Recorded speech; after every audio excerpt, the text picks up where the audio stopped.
Барлықтарыңызға сәлем, менің каналыма қош келдіңіздер. Мен атым Гүлім. Және де бүгінгі тақырып жүкті кезіндегі ең ауыр белгілер туралы болады. Көп сұрақтар жүктілік туралы, жүктілік кезінде ең ауыр белгілер, жүкті кезінде бірінші осы белгілер болса, бірден 103-ке звондап, тез әрекет ететін нәрселер туралы сөйлесеміз. Бастамай отырып, сіздерге айтатыным, мен ютуберлер мектебін ашудамын. Жалпы бұл ютуберлер мектебінде 7 сабақ болады. 7 сабақтың ішінде қалай видеоблогер болуға болады. Ең бастысы ютубтан қалай ақша алып отыруға болады. Ай сайын долларлап ютубтан тікелей өзіңіздің картаңызға ақша алып отыруға болады. Сол туралы айтамын. Егер сіздерге қызық болса, астында комментарийда барлық WhatsApp номердің, менеджерлардың, заявка қабылдайтын адамдардың барлық контакттарын қалдырамын. Ал енді біздің тақырыбымызға оралайық. Және де жүкті кезіндегі ең ауыр белгі біріншісі ол қан кету. Егер сіздің жалпы астыңыздан, қай жерден екенін біліп тұрсыздар, астыңыздан қан кететін болса, ол ең үлкен қауіпті белгі. Қай кезде болса да, егер сізде бірінші жүктілігіңіз болса, көп әйелдер білмеуі мүмкін қан кетуді. Мен бұл нәрсені қосқаным, бірінші айтып отырғаным, өйткені маған көп қыздар хат жазады. Мен мысалы 12-ші аптамын, немесе 8-ші аптамын, көбінесе бірінші триместр.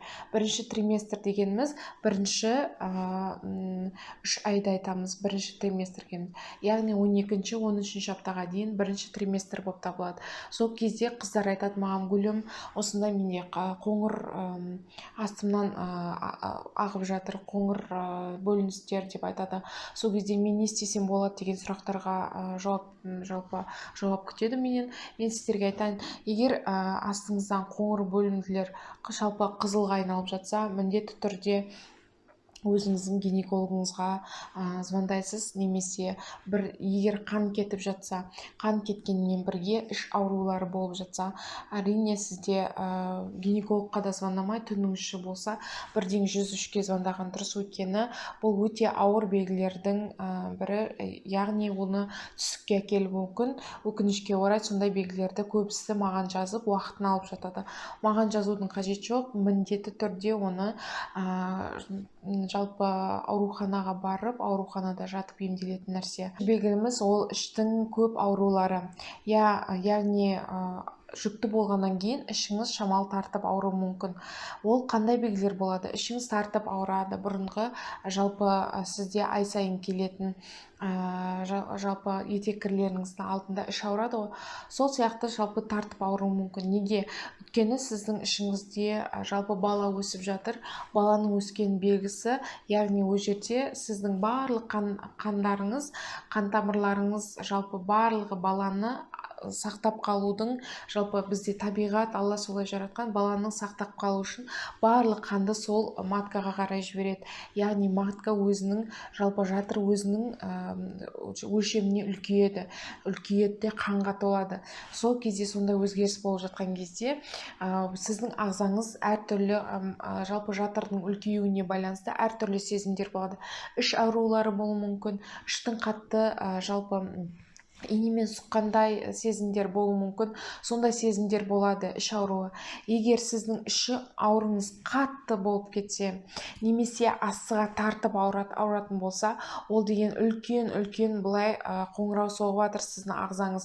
Яғни сіз білуіңіз керек, іштің астыға тартып ауырғаны, яғни сіздің ішіндегіңіз бала түсіп қалуы мүмкін. Сондай оның қасында іш ауруымен бірге, яғни сіздің іш ауруымен бірге қан келіп жатса, қоңыр бөліністер болып жатса, міндетті түрде үлкен қоңырау сіздің ағзаңызда, сіздің балаңызды алып қалу үшін дәрігерлердің көмегі керек деген сөз. Үшінші ең қауіпті белгілердің бірі ол токсикоз. Жалпы токсикоз кезінде, токсикоз барлық жүкті әйелдерде болатын белгі. Токсикозсыз ол жүктілік болмайды деген ойдамын. Токсикоз барлық әйелдерде болады.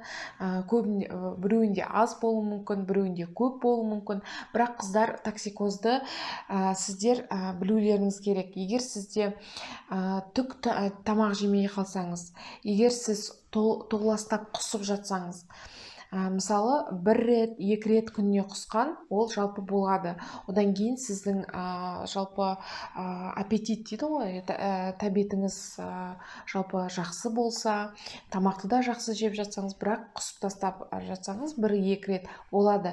Егер 4-5 реттен көбейіп жатса, сіз құсқаннан кейін оның орнын толтырмайтын болсаңыз, яғни сіз құсқаннан кейін сумен немесе тағаммен немесе басқа нәрселермен орын толтырмайтын болсаңыз, ол өте қауіпті белгі, өйткені ол сусыздануға келуі мүмкін, яғни ағзаңыз су жоқ, жалпы құрғап кетуі мүмкін. Ол өте қауіпті нәрсе сізге, ағзаңызға, және де ішіңіздегі балаңызға, енді дамып жатқан балаға әсіресе, өйткені токсикоз деген енді бала дамып жатқан кезде болады, яғни бірінші триместрінде болады, өкінішке орай. Ол бірінші триместр баланың өте күшті дамитын кезде. Осы кезде баланың жақсы тағамдану керек, жақсы бала микроэлемент, витаминдерді қабылдау керек, алу керек сізде тағам арқылы. Сондықтан сіз өте қатты мән беріңіз.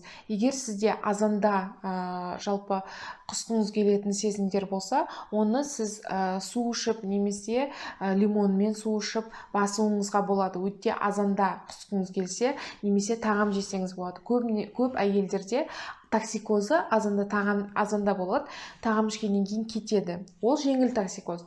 Егер сіздің токсикозыңыз басылмайтын болса, құсқаннан кейін артынан құссаңыз, тоқтамай жатса, әрине сізде дәрігерге көрінуіңіз керек. Өйткені сіз өте қауіпті ішіңіздегі балаға және өзіңізге жаңағы алдында айтып кеткен нәрселер, яғни сусыздану, баланың ағзасына дұрыс микроэлементтер, витаминдер бармайды, және де сіздің өзіңіздің ағзаңызға да өте қауіпті, өйткені сізге де керек нәрселер бармайды. Сондықтан егер құсумен бірге құсқаннан кейін орын толтырмай, яғни сіздің тәбетіңіз болмай, тағам жей алмасаңыз, тағамға батпайтын болса, ол үлкен қауіпті.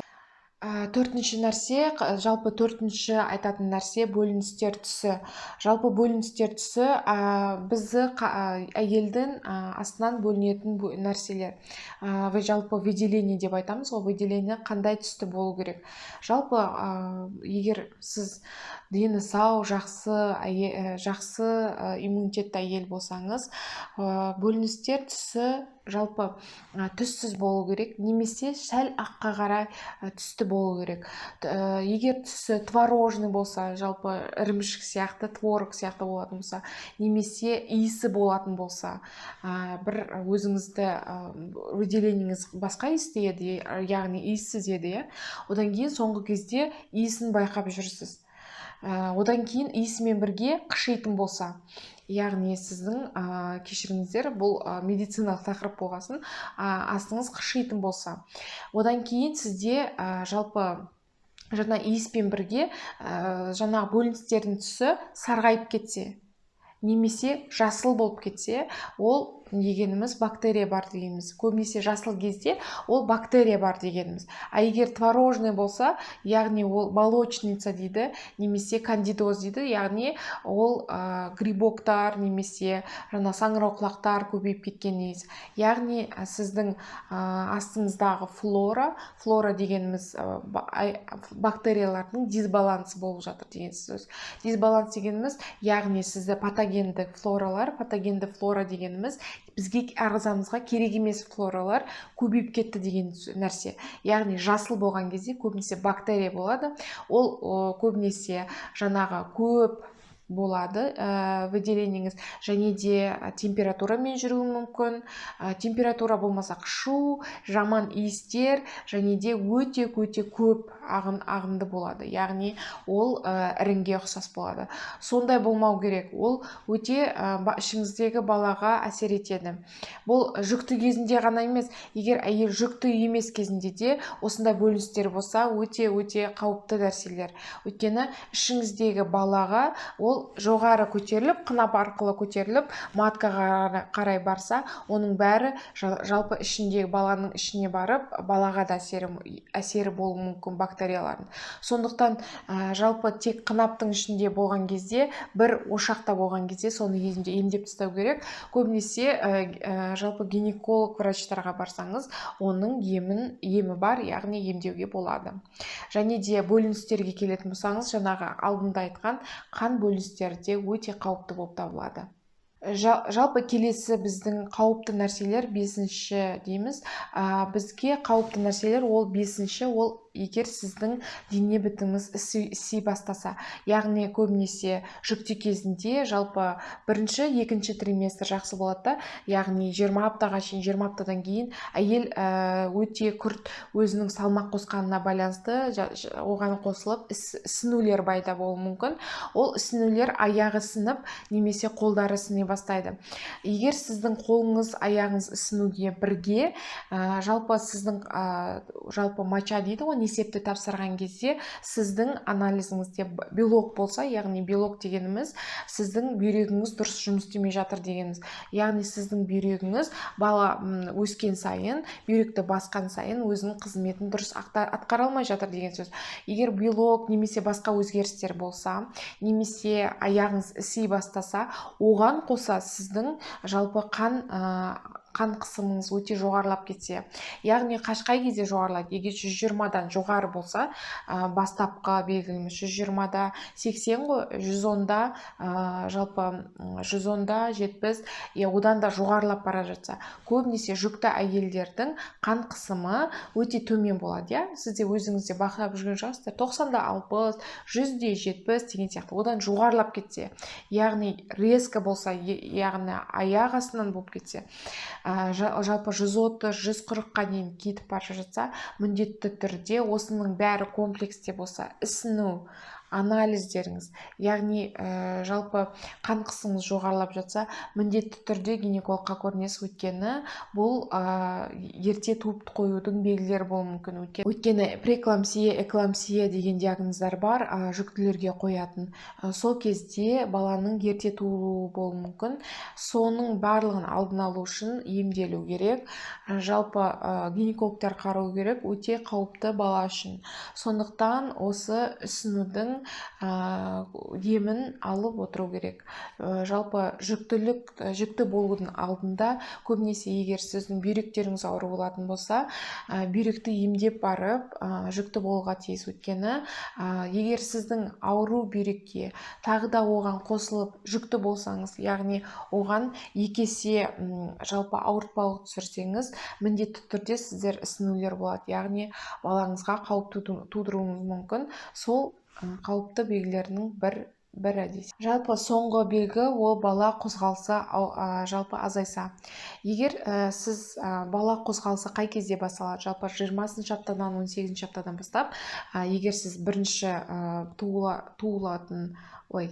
туатын әйел болсаңыз, көбінесе 18-20 аптада белгілі болып жатады. Ішіңіз бұлқылдап, балаңыз жалпы қозғала бастайды. Егер сіз ерте 2-ші, 3-ші балаңыз болса, одан әрі көп болса балаларыңыз, яғни сіз 16-ші, 17-ші, 18-ші аптада біліп аласыз баланың, өйткені алдында қозғалысын не қалай болатынын білген әйелдер. Яғни егер сіздің балаңыз күніне 10 қозғалыс жасау керек дейді, әрине одан да көп болады, баланың белсенділігіне байланысты. Егер сіздің балаңыз азайып қалса, белсенділігі, немесе ішіңіз қатайып қалатын болса, қатты қатайып тұрады, балаңызда дым қозғалмай қалса, немесе сіз байқап жүрсіз, бір күнде қозғалмайды, бір күнде қозғалады, сондай болса, міндетті түрде оны келесі кездесуіңізде гинекологқа айту керек. Өйткені сіздің балаңыз мысалы қиналып жатыр ма, немесе УЗИ-дан көру керек баланың жағдайын, жалпы кіндіктегі веналардың, артериялардың жағдайларын, жалпы сіздің жалпы жағдайыңызды, баланың жағдайын барлығын көру керек. Сондықтан егер балаңыз қозғалмай қалса, көбінесе бала қозғалмай қалса, егер 2-ші триместрден кейін 3-ші триместрларда қозғалмай қалса, барлығын осының бәрін жалпы гинекологыңызға барған кезде міндетті түрде айтып отырыңыздар. сол қыздар, егер сіздерде жалпы соңғы айтарым сіздерге, егер сіздің өте өзіңізді көрсеткіңіз келетін видеоблогер болғыңыз келсе, жалпы елдерге айтатыныңыз болса, немесе сіздің қарындасыңыз немесе ініңіз жалпы сөйлеп қалған пысық болса, видеоблогер болғысы келіп жүрсе, менің видеоблогерлер мектебіне қазір заявка қабылдап жатырмыз. Барлығы инфобокста немесе комментарийда қалдырам, қалай жалпы біздің мектепке келуге болады. Сіздерді күтемін. Лайк қойыңыздар, жалпы комментарий жазыңыздар. Сіздерде барлық сіздерден комментарий күтем, лайк күтем. Осы ақпарат үшін жалпы лайк қойсаңыздар, маған үлкен рахмет айтып, сіздерге үлкен рахмет айтар едім. Менің инстаграмға міндетті түрде жазылыңыздар. Инстаграмда да мен көп тақырыптар қозғаймын. Және де келесі кездескенше сау болыңыздар.